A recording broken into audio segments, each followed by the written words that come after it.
కిరాకార్పి తన భార్య గురించి మహానాడు వేదికగా కొన్ని సంచలనమైనటువంటి వ్యాఖ్యలు చేశారండి. ఏంట్రా అంటే గనక తన భార్యని వైసీపీ వాళ్ళు ఆమె ఓయో రూమ్‌లో దొరికిందని, ఓయో రూమ్‌లో ఎవరితో ఉన్నదని ఇలాంటి వ్యాఖ్యలైతే గనక రాశారు, మాట్లాడారంట. కిరాకార్పి ఆయన భార్య గురించి. నిజంగా ఈ మాట ఒకవేళ వైసీపీ వాళ్ళు మాట్లాడినా, ఎవరు మాట్లాడినా సరే వాళ్ళకి సిగ్గులేని బ్రతుకులేమో అని నాకు అనిపించింది. ఎందుకంటే కిరాకార్పి మీద కోపం ఉంటే కిరాకార్పినే అనాలా, అతని గురించే మాట్లాడాలా, అతని గురించే చెప్పాలి. ఇంట్లో ఉన్న ఆడవాళ్ళ గురించి మాట్లాడడం అసభ్యం అనమాట. అది నిజంగా అనైతికం, అది కరెక్ట్ కాదు, అది విలువలతో కూడిన రాజకీయం కాదు. అది నిజంగా అసలు అన్నారా కిరాకార్పిని? వాళ్ళ భార్య గురించి ఈ మాటలో వైసీపీ వాళ్ళు అన్నారా? వైసీపీలో అలా అనేవాళ్ళు ఉన్నారా? అసలు అలాంటి వాళ్ళు ఉన్నారా వైఎస్ఆర్సీపీలో? ఒకసారి దాని గురించి అయితే మనం మాట్లాడబోతున్నాం. ఒకసారి కిరాకార్పి గారు ఏమన్నారో ఆయన మాటలే, ఆయన చెప్పిందే.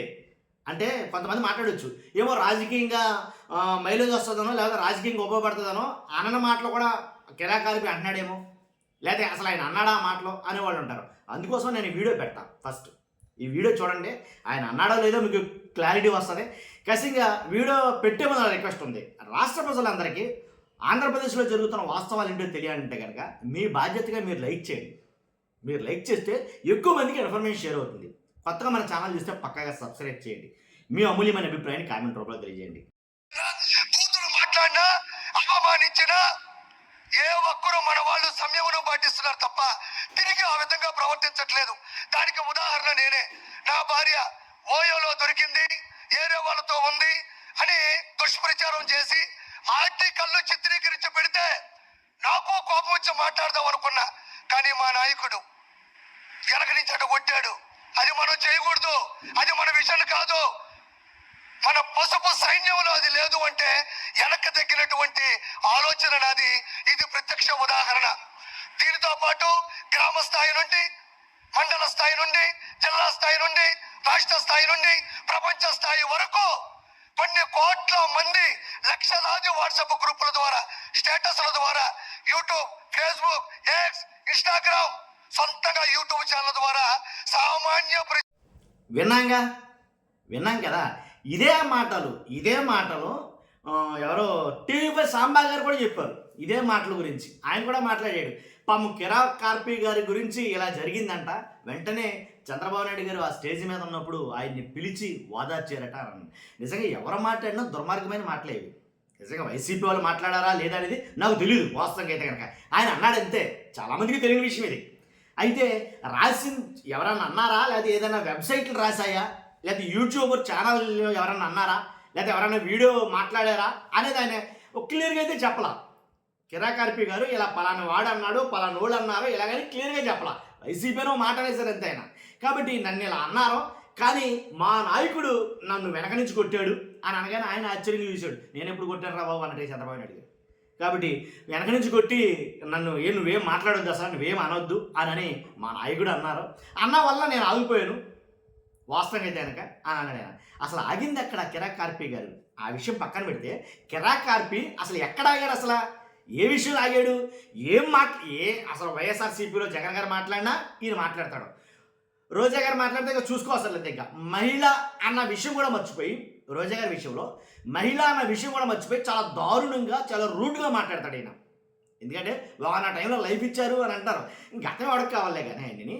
కాకపోతే అంత దారుణంగా మహిళ అన్న విషయం కూడా మర్చిపోయి, పంది విన్నారా మీరు, ఒక మహిళ అన్న విషయం కూడా మర్చిపోయి నా నోటితో అలా చెప్పాలంటే నాకు ఇష్టం ఉండదండి. మీరు అబ్జర్వ్ చేయొచ్చు క్లియర్గా. ఎలా అంటే నా వీడియోలో ఎక్కడ కూడా మహిళల్ని కించపరిచినట్టు కానీ, లేకపోతే అబ్యూజ్డ్ వర్డ్స్ వాడినట్టు కానీ, అబ్యూజ్డ్ లాంగ్వేజ్ వాడినట్టు కానీ ఎక్కడా ఉండదు మీకు. అసలు నేను మాట్లాడటం అంటే నాకు నచ్చదు కూడా.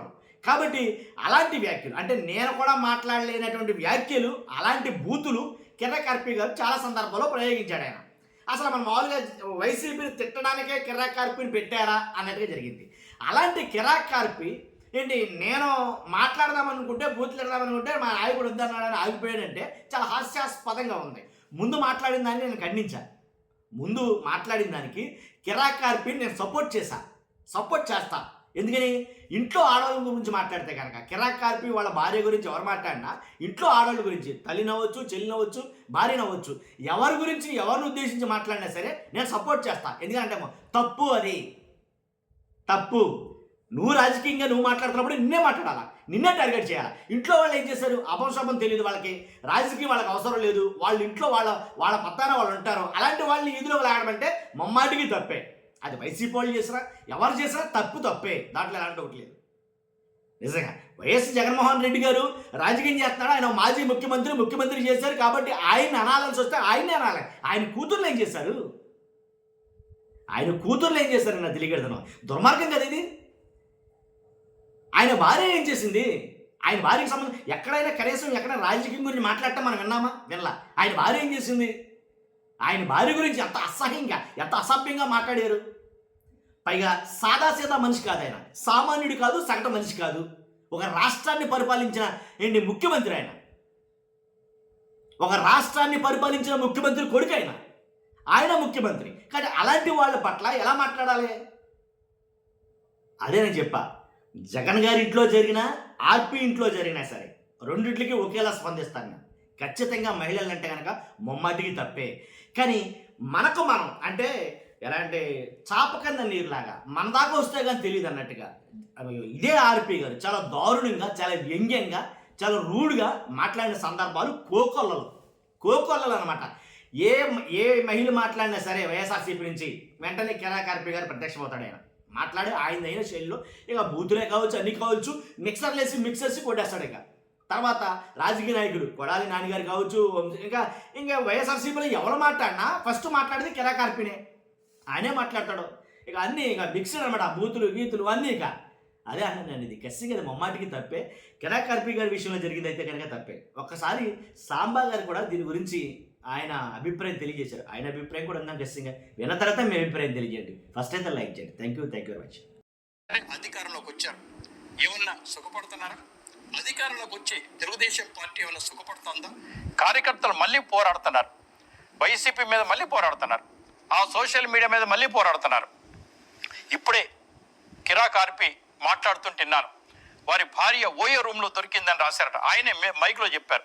చంద్రబాబు నాయుడు గారు పక్క కూర్చోబెట్టుకొని ఓదార్చారు. ఆర్పి ఇటువంటివి చాలా జరుగుతూ ఉంటాయి, మనం నిబ్బరంగా ఉండాలి, నువ్వు రియాక్ట్ కావద్దని చెప్పారు. అటువంటి పార్టీ అండి అది.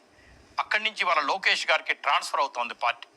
తెలుగుదేశం పార్టీ కార్యకర్తలందరూ కోరుకుంటుంది అదే. ఈ పార్టీ 10 కాలాల పాటు కాదు, ఈ ప్రపంచం ఉన్నంత కాలం ఉంటుంది.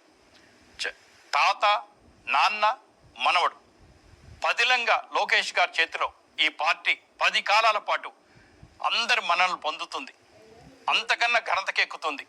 వచ్చిన ప్రతి సమస్యని ఎలా పరిష్కరించాలో తెలిసిన లోకేష్ ఓ టీం కూడా ఉంది ఆయనకి. ప్రతి సమస్యకి పరిష్కారం ఉంది. ప్రతి నియోజకవర్గంలో మండల స్థాయి నాయకులు కూడా లోకేష్ గారు గుర్తుపట్టే స్థితికి వచ్చారు ఇవాళ. ప్రతి సమస్యకి లోకేష్ గారి దగ్గర అన్ని సమస్యలకి పరిష్కారం ఉంది. పవన్ కళ్యాణ్ గారితో ఎలా ఉండాలి, మోడీ గారితో ఎలా ఉండాలి, అమిత్ షా గారితో ఎలా